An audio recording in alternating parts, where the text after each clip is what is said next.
Hello friends, எல்லாருக்கும் என்னோடய வணக்கங்கள். எல்லோரும் எப்படி இருக்கீங்க? இன்றைக்கி எபிசோடு ஓரளவு பெட்டராக தான் இருந்துச்சுன்னு சொல்லலாம். விகாஸ் சீன்ஸ்லாம் நல்லாவே இருந்துச்சு.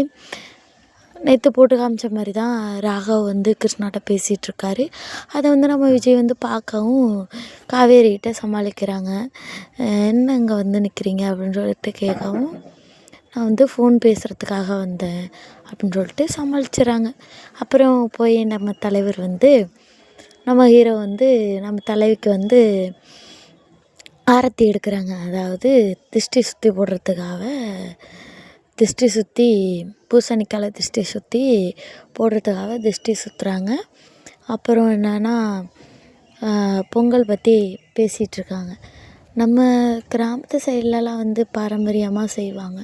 இப்போது நான் கல்யாணம் பண்ணி வந்த சைட்லலாம் புதுசாக களையை வாங்கி கறி சட்டியெல்லாம் வாங்கி பொங்கல் விடுவாங்க. அதே மாதிரி மண்பானையில் செஞ்சது, மண்ணில் செஞ்சதில் தான் எல்லாமே பண்ணுவாங்க பொங்கலுக்கு.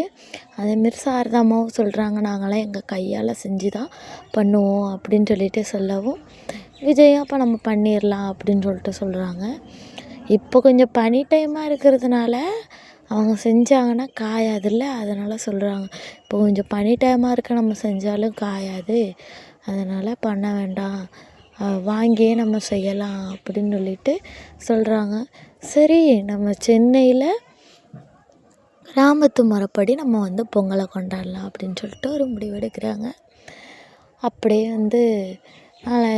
இதான் அவங்க பேசிகிட்ருக்காங்க பொங்கலுக்காக. அப்புறம் நம்ம தலைவர் வாக்கிங்லாம் கூப்பிட்டு போயிட்டு வர்றாங்க. கிருஷ்ணாவை பார்த்து ஒரு தடவை கிளாரிஃபை பண்ணிக்கிறாங்க. உண்மையை சொல்கிறானா இல்லை பொய் சொல்கிறானான்னு பார்க்கலான்னு நம்ம விஜய் டெஸ்ட் பண்ணுறாரு கிருஷ்ணாவை. உங்களுக்கு யாரும் வேண்டியவங்க யாரும் இருக்காங்களா? அவங்கள யாரும் நீங்கள் மீட் பண்ணிங்களா? நீங்கள் யாரோட பேசிகிட்ருக்க மாதிரி இருந்துச்சு நைட்டு அப்படின்னு சொல்லிட்டு கேட்கவும், இல்லை, நீங்கள் வேறு யாரையோ பார்த்துட்டு என்னை பார்த்ததா சொல்கிறீங்க அப்படின்னு சமாளிச்சிட்டாரு கிருஷ்ணா. நம்ம விஜயும் சரின்னு விட்டுட்டு காவேரி கேட்குறாங்க, என்ன ஆச்சு அப்படின்னு.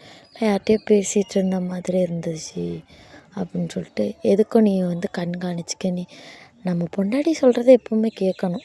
பொண்டாட்டி முன்னாடியே சொன்னாங்கல்ல, நீங்கள் அவசரப்பட்டு வேலைக்கு சேர்த்துட்டேன்னா அதை நம்ம விஜய் இப்போ தான் ரியலைஸ் பண்ணுறாங்க.